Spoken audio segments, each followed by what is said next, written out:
ኡስታዝ አቡበከር አህመድና ሌሎች ወንድሞች አላህ ይጠብቃቸውና ነገ ቅዳሜ ስለሚደረገው የጎዳና ላይ ኢፍጣር ቅድመ ዝግጅት ሲያደርጉ በአብዮት አደባባይ ወይም በኢድ አደባባይ የኢፍጣሩ ፕሮግራም እንደሚደረግ በሶሻል ሚዲያ ለሰጡት እውቅና የኦርቶዶክስ ካፊሮች ለምን ኢድ አደባባይ ተባለ ብለው ኡስታዝ አቡበከርና ሌሎች ወንድሞችን በየሶሻል ሚዲያ የስም ማጥፋት ዘመቻ እያደረጉባቸው ነው። እንግዲህ የኦርቶዶክስ ካፊሮች እንደዚህ የሚያደርጉት ለምንድን ነው?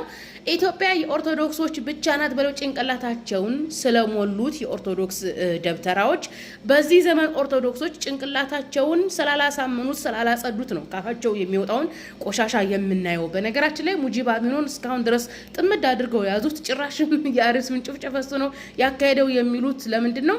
ኢድ አደባባይ ለምን አለ በማለት ነው። መስቀል አደባባይ፣ አብዮት አደባባይ፣ በተለይ መስቀል አደባባይ ነው የኦርቶዶክሶች ነው ሲሉ ስለኖሩ ነው። በነገራችን ላይ ኦርቶዶክሶች በዚህ ዘመን እንደ ሰውኛ ብታስቡ ጥሩ ነው።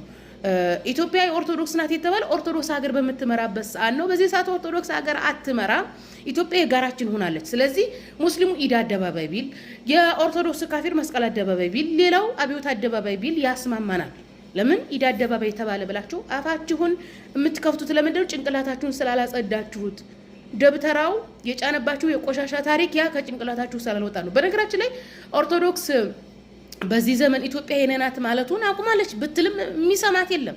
ኦርቶዶክስ ተሰሚነት የላትም። የኦርቶዶክስ መንግስት በዚህ ሰዓት የለም። በነገራችን ላይ መንግስቷ በዚህ ሰዓት የለም ብቻም ሳይሆን የኦርቶዶክስ ዶክትሪን ቀስ በቀስ የሚጠፋ ዶክትሪን ነው። ምክንያቱም አረማውያን ስለሆናችሁ። በነገራችን ላይ በዚህ ዘመን የክርስትና የሚባለው የስላሴ ዶክትሪን በአውሮፓ የነበሩ አንዳንድ ጣዖት እምነቶችን አጥፍቶ ነው በዚህ ዘመን ያለው። እሱ ደግሞ ቀስ በቀስ የሚጠፋ ዶክትሪን ነው። ምክንያቱም የግሪክ አማልክት ስብስብ ነው እምነታችሁ። በዚህ ዘመን የስላሴ ዶክትሪን አስተሳሰብ የሚያጠፉ በጣም ስማርት የሆኑ ብዙ አስተሳሰቦች አሉ። በእነዛ ምክንያት ገና ይጠፋል ሃይማኖታችሁ። እንኳን አይደለም ለምን ኢድ አደባባይ ተባለ ብላችሁ ማለት ነው። እናንተ ንጹህ አስተሳሰብ ቢኖራችሁ ሙስሊሙ ኢድ አደባባይ ቢል፣ እናንተ ወስዳችሁ መስቀል አደባባይ፣ ሌላውም አብዮት አደባባይ ቢል ችግር የለውም ነበር። ነገር ግን እናንተ ራስ ወዳድና ስግብግብ ተደርጋችሁ ጭንቅላታችሁ በተረትና በውሸት ተሞልቶ ስላደገ ነው ማለት ነው። በነገራችን ላይ ዶክትሪናችሁ ላይ እንትን በሉ አተኩሩ። ጭራሽን ፈተዋ እየሰጡ ነበር። በነገራችን ላይ ለፈተዋ አትጨነቁ። እናንተ ለሚጠፋው ዶክትሪናችሁ ኦርቶዶክስ ምንም ዋጋ የሌላት ቤተክርስቲያን መሆኗን ለዛ ተጨነቁ፣ አልቅሱ፣ ሀዘናችሁን። እናንተ ጥሩ ሰዎች ብትሆኑ የኦርቶዶክስ ዶክትሪን የአረማዊ ዶክትሪን የአረማዊ ናችሁ፣ የአረማዊ አማልክት አማኞች ናችሁ፣ ወንጌል ላይ የላችሁም እያልን ሀዘናችሁን አናባብሰው ነበር። እናንተ በክፋት የተሞላችሁ ስለሆነ ሀዘናችሁን ነው የምናባብሰው እየወጣ። የኦርቶዶክስ ዶክትሪን መጽሐፍ ቅዱስ ላይ የሌለ ጠፊ ቤተ እምነት ናት ኦርቶዶክስ። በቃ ስለ ፈተዋ አትጨነቁ። በነቢያችን አለይሂ ሰላቱ ወሰላም ዘመን ሷሃቦች በጋራ ያፈጥሩ ነበር።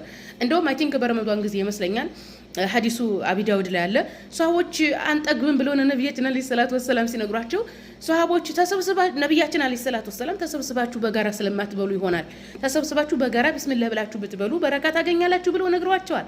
እንደውም በመዲና አህለ ሰፋ የተባሉ ድሃ ሷሃቦች ነበሩና በረመዷን ወቅት ተሰብስበው ነበር የሚያፈጥሩት። ሀብታም ሷሃቦች ደግሞ ምግቦቻቸውን ይዘው እነዚህ ድሃ ሷሃቦች ጋር ይሄዱ ነበር። እንደውም በዛ ዘመን የነበሩ ሴት ሷሃቦች ለሀብታም የሚሆን ለድሃ ማፍጠሪያ እየሰሩ መስጠት በጣም የተለመደ ነበር። ሙስሊሙ ማህበረሰብ ዝርክርክና ታሪኩን በደንብ ስለማያውቅ እስከዛሬ አድርጎት ስለማያውቅ ትቶት ኖሮ እንደገና ጀምሮትን እንጂ ቢዲአ አይደለም። በጋራ መብላት ይሄ ቢዲአ ነው፣ ሃይማኖታችሁ አልተፈቀደም እያላችሁ አፋችሁን ለምከፍቱ ነፎይ ሴጋ የኦርቶዶክስን ዶክትሪን ወንጌል ላይ በማጣት ምክንያት ኦርቶዶክስ እየጠፋች ነው።